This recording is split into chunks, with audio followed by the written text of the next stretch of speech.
Hi everyone, in this video we're starting on page 7 in the practice set, and what I would like you to do before we go through these problems together is try number 17, number 18, and number 19. I want you to first identify the parent function equation, make the parent table, graph the parent function, and then state the domain for all three of those. Once you have done that, you can go ahead and unpause the video. So for the first one, it is a square root function. So the values we want to pick in our table for our inputs for our parent table are 0, 1, and 4. Our domain is 0 bracket to infinity, and our range is also 0 bracket to infinity. Our next function, we see the fraction, and this is going to be our reciprocal or rational function. So y equals 1 over x. Remember, our parent table for this one only has -1, -1, 1, and 1. And what we have going on at 0 are a vertical and a horizontal asymptote. That breaks up our domain, where we have a break at 0, and it breaks up our range with a value of 0, making sure you're using that union notation in between those intervals. Our last function is a quadratic. So y equals x squared. There's what our parent table looks like. There's what our parent graph looks like. The domain is all real numbers, and the range is bracket 0 to infinity. So what we're going to do next is try to describe the transformations. I'd like you to go ahead and put a star by number 19.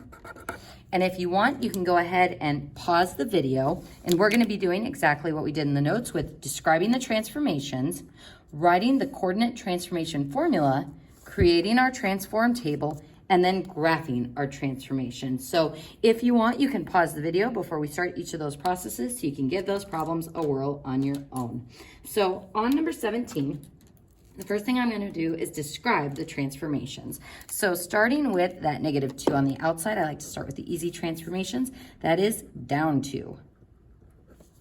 Next, that +3 on the inside, we cross our eyes and it does the opposite of what we would think. So left 3.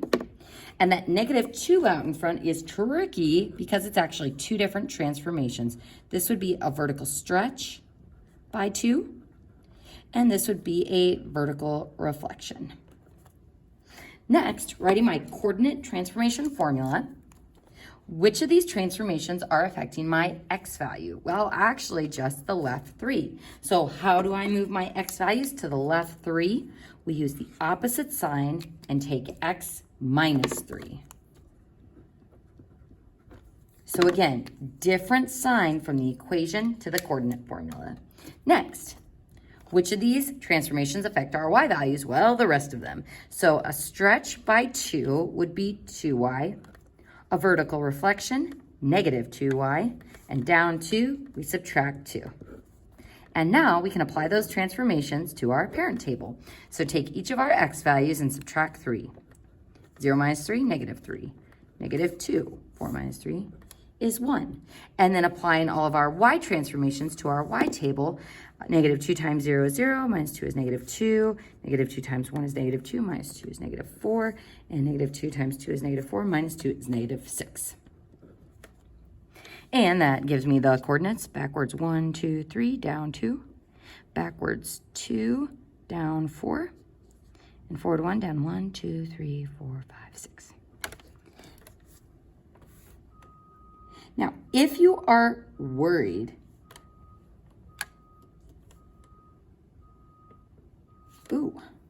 I think I goofed one of these points here. Sorry about that. -2, down 1, 2, 3, 4. Okay, I thought that looked a little weird. And folks, if you're wondering why I was staring at that, thinking that that looked weird, if I connected those points, it would be really tough for me to draw this as a square root with some curve to it, because that looks pretty linear. So again, use what you know about functions and what they should look like to catch your own mistakes. Thank you, whiteout. So now we're going to curve down from what we know as the vertex, the -3, -2, swoosh. And next, I would just go ahead and read your transformations again and make sure that your graph matches your transformations. Does it look like we have moved that vertex down 2 and left 3? Sure does.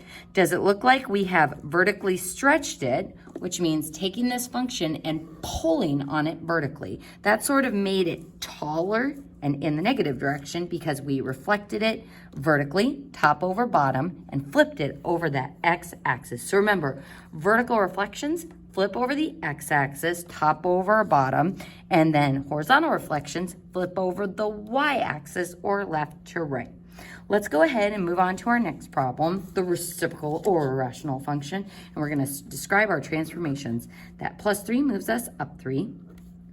Now that minus 4 on the inside is going to move us right 4. And that negative on the outside is going to be a vertical reflection.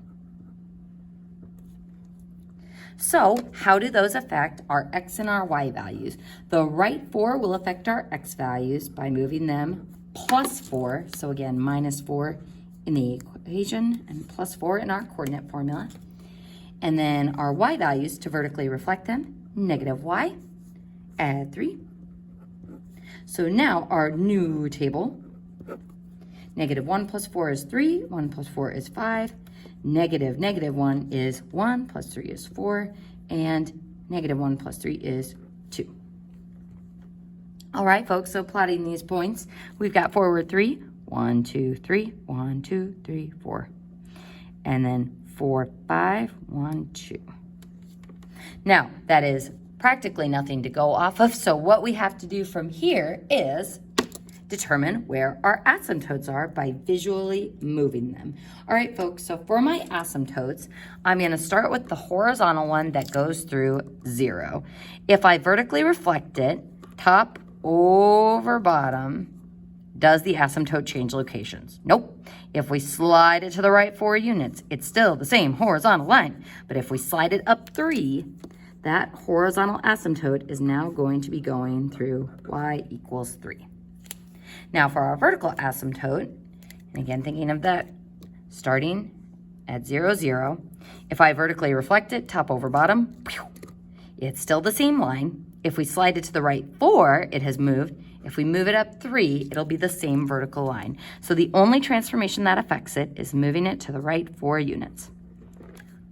And there's my other asymptote. So now with those asymptotes, from those points, I'm gonna curve up towards this asymptote, curve down towards that one, curve down towards this one, and curve up towards that one. And ta-da! That function has been reflected vertically, top over bottom. That swoosh went down there, that swoosh went up there. It has moved to the right 4 units, and it has slid up 3 units. So again, always check yourself to make sure your descriptions match what your graph is showing you. All right, folks, so number 19, the one that I drew a star by. Folks, hopefully you were able to catch why I put a star by this problem. This one is a bit tricky because x has a coefficient. So this means before we start describing it, we have to factor that coefficient out. So our function will be negative 3 parentheses. We take the negative out from both the x and the negative 3. And notice how that is all, including the negative, still inside my squared quadratic function, and then minus 5. So now that I have taken out that coefficient, the negative, we are now ready to describe the transformations. So that negative 5 on the outside, down 5. That plus 3 on the inside, opposite of what we would think, left 3. Now this negative, this is the one that kind of throws people off. It's outside a parenthesis, but it's inside our squared function. So because that negative is inside these parentheses, that is a horizontal reflection. So that leaves me with that negative 3 on the outside, which is actually 2 different transformations. The 3 is a vertical stretch by 3, and that negative is a vertical reflection. And again, folks, make sure when you're doing the stretches and the shrinks that you tell by what factor it is stretching or shrinking by. So that's part of showing your work on this assignment. So now, time to write our super fun transformation formula for this one. Which of these transformations are affecting my x values? The horizontal ones. So the horizontal reflection, negative x, and then moving left 3 would be subtracting 3. And again, positive in the equation, negative in the coordinate formula. Next, which ones are affecting our y values? The vertical ones. So vertical reflection, negative. Vertical stretch, 3. So negative 3 times our y values, and then subtracting 5. So now our new table of values, we're going to take the opposite of -2, which is +2, minus 3 is -1. Negative 1 is +1, minus 3 is -2. -0 minus 3 is -3. -1 minus 3 is -4. -2 minus 3 is -5. Then for our y values, whoa, -3 times 4 is -12, minus 5 is -17. Oof.